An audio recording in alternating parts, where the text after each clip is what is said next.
Hi, I'm Brian King, and this is Winning Wednesday. We've started a series talking about the different complaints that men have about their wives. Now, we started by doing the complaints women have about men, and to do this one, I just Googled what are the top complaints that men have about women or their wives. And what I came up with was number one, she's always grumpy and negative. Number two, she's nagging and controlling and she micromanages. Number three, she shuts down his advances. Number four, she stops caring about herself. Number five, she makes being a mom a priority and her highest priority. And number six, she's an alpha parent. Number seven, she isn't thankful for what he does. And number eight, she doesn't have her own thing. She's just the wife. Now, hopefully, this isn't all one person.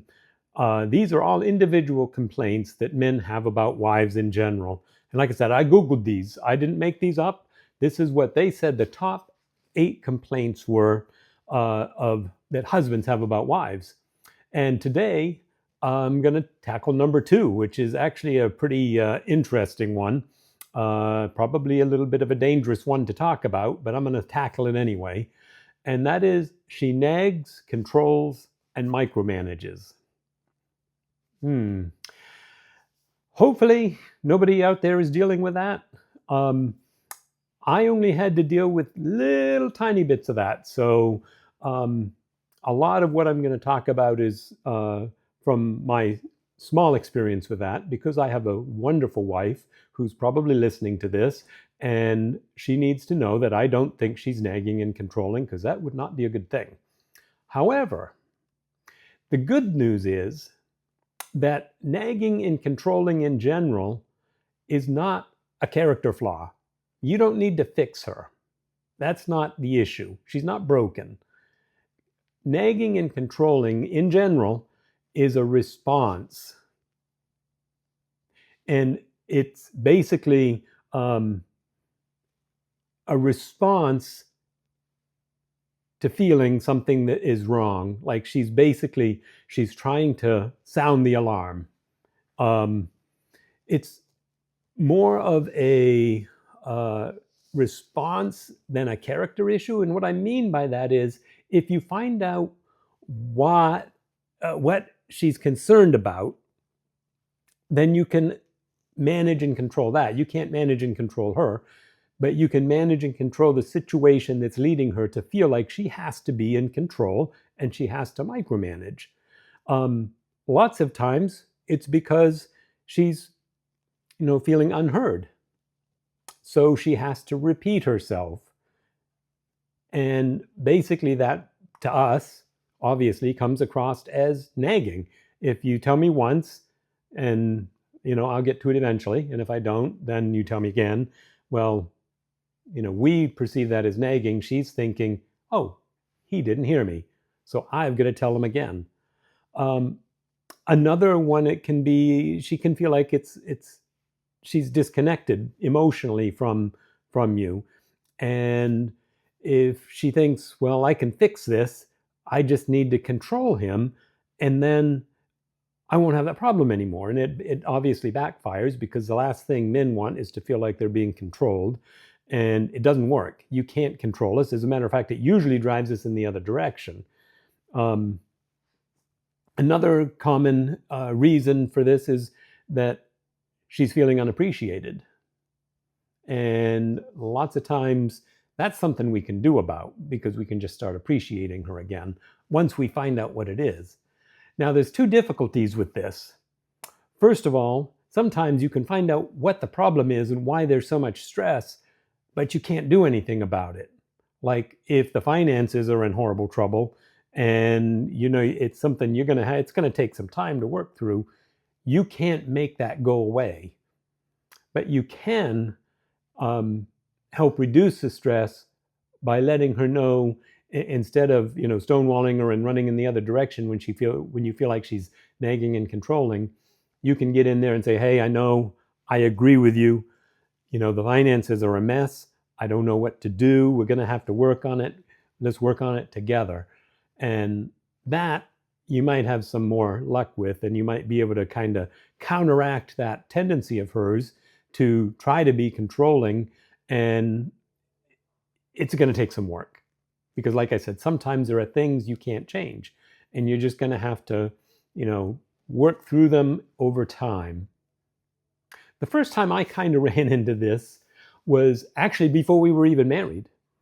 We were approaching our wedding very rapidly, and there were a lot of things that weren't taken care of yet. And she was stressed, major league stress. And apparently saying, honey, don't let it get to you, was the wrong answer. I witnessed a very interesting transformation at that point, and we basically, because we were still, in our pre-honeymoon stage, we still were really excited about each other. We were able to just kind of sit down. She got my attention. We worked on the details. We got everything in order. But in essence, she had to take control. And it wasn't a big deal because, like I said, we were in love. So I was okay with that. Now, fast forward a few years, and we're building a house. And it's not going fast enough because I'm basically the one doing all the work. And she is trying to micromanage and control. Different response from me. I got defensive. I got argumentative. I got annoyed. And let's just say that it led to a lot of problems because we were not emotionally connected. We were upset with each other. We were kind of arguing about things that weren't really even that important. And it really took some effort to kind of settle down. I had to, apologize and get back on track and come back to the center again and kind of work through all of these things. When she gets controlling and nagging or micromanaging, she basically thinks, what she thinks is she's sounding the alarm. It's like, hey, there's some things here that aren't right and we need to fix them. I can help take control, and I can be a lot of help to you. I mean, what we hear is, you don't trust us, you don't think we care, and you think we're doing a bad job, so we get defensive and angry and kind of shut her down. But what she's really saying is, help, we have a fire to put out, help. And that's one of the first things you can do is kind of rethink it. When she gets in that nagging or controlling or and you feel like you're being micromanaged, look for where the fire is. And lots of times it is things that we're doing or not doing. So what can we do about it? Well, number one, consistently do the things that you said you were going to do. That will build trust, and it will help her feel like she doesn't have to repeat herself or nag or control or mother you or get in your face about things, because she knows you're going to do it. If you say you're going to take the trash out, don't forget, take the trash out. If you say you're going to pick something up, make sure you remember to pick it up. And if you remember too late, say, hey, I know I said I was going to do this. I'm really sorry. Don't not apologize, because, she's willing to listen if you are honest with her. It's if she feels like you don't care, that's when she gets annoyed, because you would too. You'd be annoyed if that were the case. Recognizing that lots of times this issue of control is a reaction. It's a reaction to something, and you need to look for what it is. It's not you that she's trying to fix. She's trying to fix a situation. So drop the defensiveness. You don't have to defend yourself, when she says things that you don't appreciate. Don't defend yourself.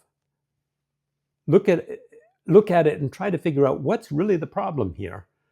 And if you really don't know, you can say, honey, help me to understand, what's the issue? What is it you need that you're not getting?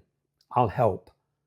Offer to help, get involved, connect. Our tendency is to uh, run from a nagging and controlling woman because that's a part of our design. But that's the last thing you need, because eventually you have to come back, and it's going to be worse because she's going to think you didn't care, so you you left.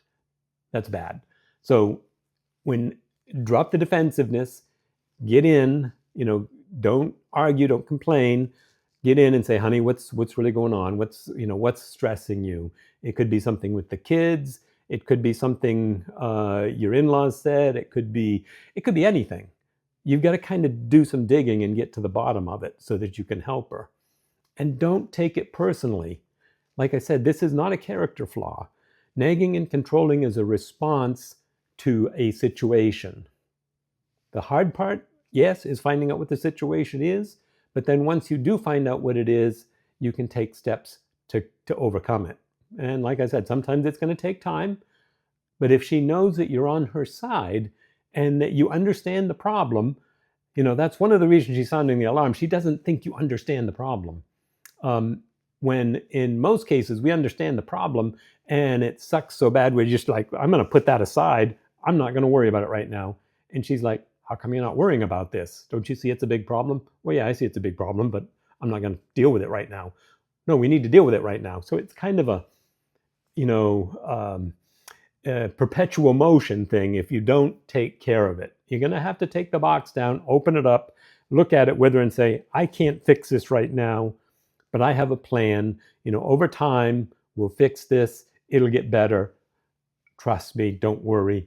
I've got it under control. It's on my mind. I don't know how I'm going to fix it yet. I'm willing to listen if you have suggestions, but let's work on it together. Also, I know that one of the biggest stresses for my wife is when she doesn't have anything to look forward to.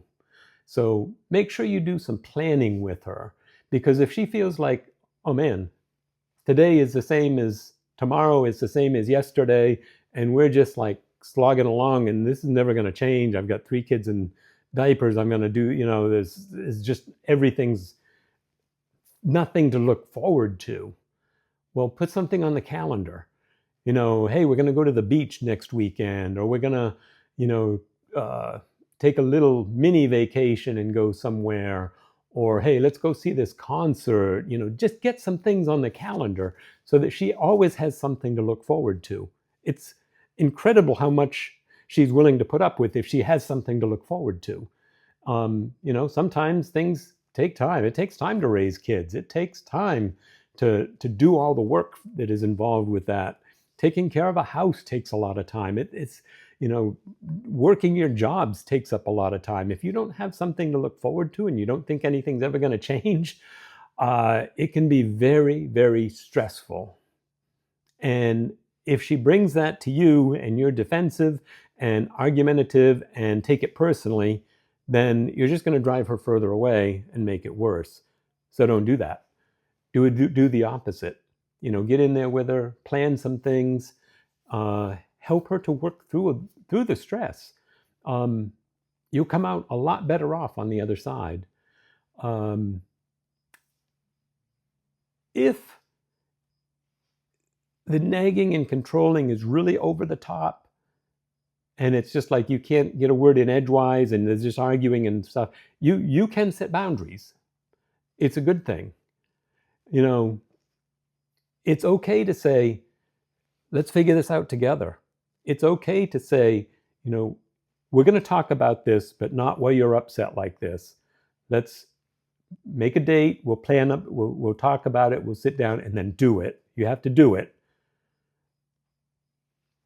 But diffuse the situation by setting boundaries.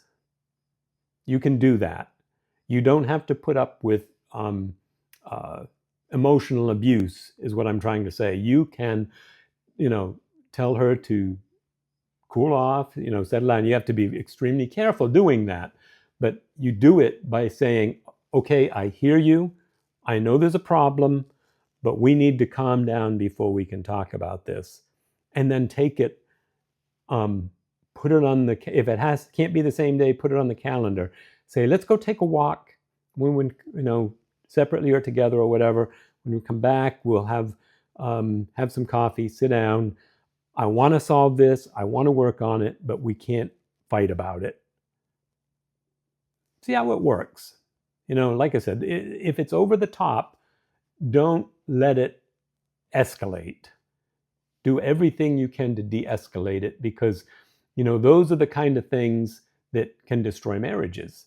If you let it go over the top and then you end up saying stuff you don't really mean, she ends up saying stuff she doesn't really mean, you could have de-escalated.